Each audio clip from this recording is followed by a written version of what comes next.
Hello বন্ধুরা, সবাই কেমন আছো? আজকে আবার আমি হাজির হয়ে গেছি হ্যাপি লাইফ সোমা 2.0-তে। তো আজকে আমি দেখাচ্ছি মোরলা মাছ আলু বেগুন দিয়ে সর্ষে বাটা দিয়ে একটা ঝাল ঝাল রেসিপি। তো তার জন্যে আমি মোরলা মাছটা কড়াতে দিয়ে ভাজা চলছে আমার। তো এই যে আলু বেগুন কাটা হয়ে গেছে, এখানে আছে পেঁয়াজ, টমেটো, কাঁচা লঙ্কা আর কয়েকটা গোটা রসুন, আর আছে সর্ষে বাটা।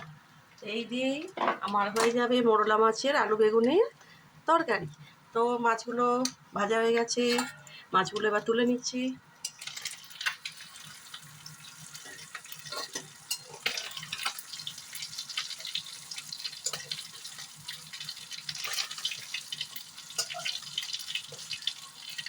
এই তেলেতেই এবারে আমি আলু বেগুন আর পেঁয়াজ টমেটো সব কিছু দিয়ে দিচ্ছি।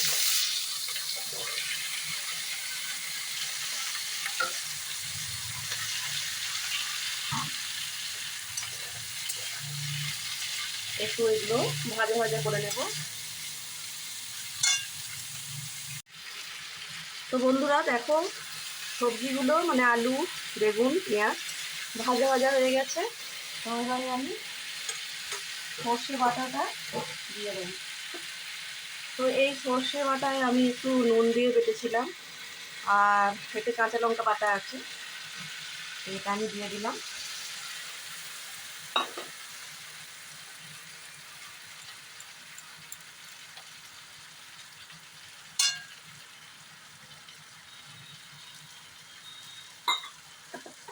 বাটিতে যেটুকু লেগেছিল তা আমি দিয়ে দিলাম।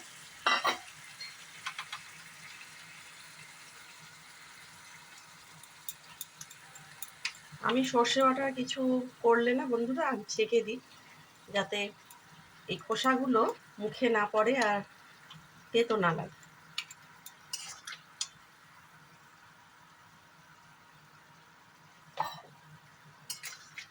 তো বেশি ঝোল ঝোল করবো না, আর একটুখানি জল দিলাম।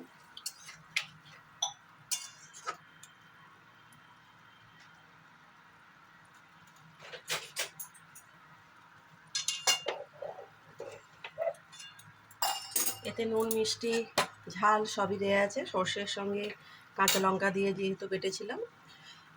এবারে আমি ভাজা মাছগুলো এতে দিয়ে দিচ্ছি। যেহেতু এগুলো ছোট ছোট মাছ আর মানে খুবই নরম মাছ, আমি কিন্তু এটার সাথে মেশাবো না। আমি একটু চাপা দিয়ে দেবো যাতে মাছগুলোর মধ্যে একটু ঝোলটা ঢোকে। তো এইভাবে জাস্ট ওই 2-3 মিনিট ঢাকা দেবো, তারপরে আমি আমার রান্নাটা পুরো কমপ্লিট হয়ে যাবে। দেখাচ্ছি তোমাদের কেমন হলো। তো বন্ধুরা, তো দেখো মোরলা মাছ দিয়ে আলু বেগুনের একটা তরকারি আর সর্ষে বাটা দিয়ে রেডি হয়ে গেছে। তো কেমন হয়েছে তোমরা জানিও, আর আমার চ্যানেলটার পাশে থেকেও হ্যাপি লাইফ সোমা 2.0-তে আমার চ্যানেলটাকে সাবস্ক্রাইব করো। আর মোরলা মাছ আলু বেগুন দিয়ে তরকারি সর্ষে বাটা দিয়ে কেমন হয়েছে জানিও। ঠিক আছে বন্ধুরা, সবাই ভালো থেকো, টাটা।